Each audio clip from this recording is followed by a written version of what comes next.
بسم اللہ الرحمن الرحیم۔ محترم ناظرین و سامعین، master on line Quran channel میں آپ کو خوش آمدید کہتا ہوں۔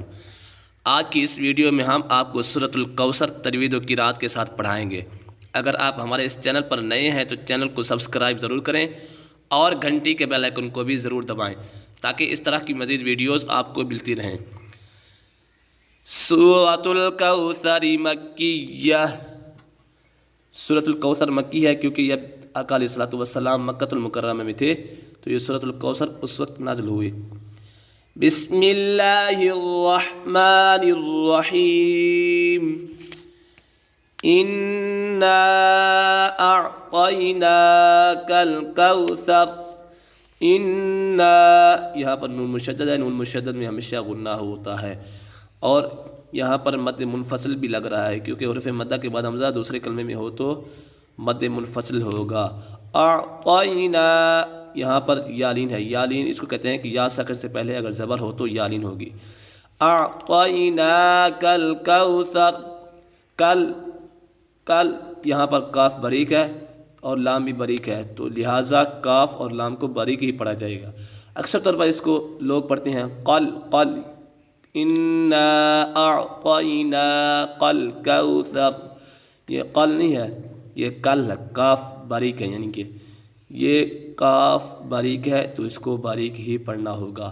کوثر، یہاں پر واو لین ہے کیونکہ واو سکن سے پہلے زبر ہو تو واو لین ہوگی۔ فصلی، فصل، صاد پر ہے، حروف مستعلیہ میں ہے تو لہٰذا اس کو بھی پر پڑھا جائے گا۔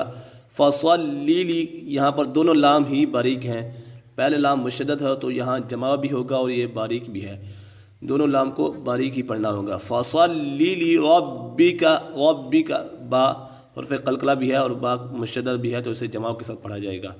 فصلی لربک وانحر، یہاں پر اظہار وانحر، یہاں پر اظہار حلقے کا قاعدہ لگ رہا ہے، اسی وجہ سے نون ساکن میں غنہ نہیں ہوگا کیونکہ نون ساکن یا تنوین کے بعد حروف حلقی میں سے کوئی بھی حرف آ جائے تو وہاں اظہار ہوگا۔ حروف حلقی 6 ہیں، حمزہ، ہا، عین، حا، غین، خا۔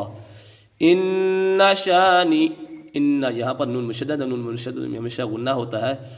شانی، یہاں پر الف مدہ ہے، الف مدہ کو ہمیشہ ایک الف یعنی 2 حرکات کے برابر ہی کھینچ کر پڑھیں گے۔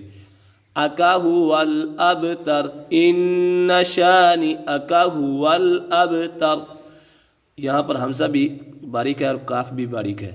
هو الابتر، هو، یہاں پر ہا پر ہے کیونکہ یہ 2 آنکھوں والی ہا ہے تو اسی وجہ سے یہ ہا پر ہے، یہ گلے کے درمیانی حصے سے ادا ہوگی تو اسی وجہ سے یہ ہا، اس کو غور سے پڑھنا ہے، یہ ہا نہیں پڑھنا، یہ ہا پڑھنا ہے، ہا۔ هو الابتر، با حرف قلقلہ ہے تو یہاں پر جماؤں کے ساتھ پڑھنا ہوگا۔ جب حروف قلقلہ اور قلقلہ کے معنی جنبش اور حرکت کے ہیں، ان حروف کو ادا کرتے وقت مخرج میں جنبش ہوتی ہے جس کی وجہ سے آواز لوٹتی ہوئی نکلتی ہے تو یہاں آواز لوٹتی ہوئی نکلے گی۔ اب تک ایک مرتبہ اس کو روان پڑھ لیتے ہیں۔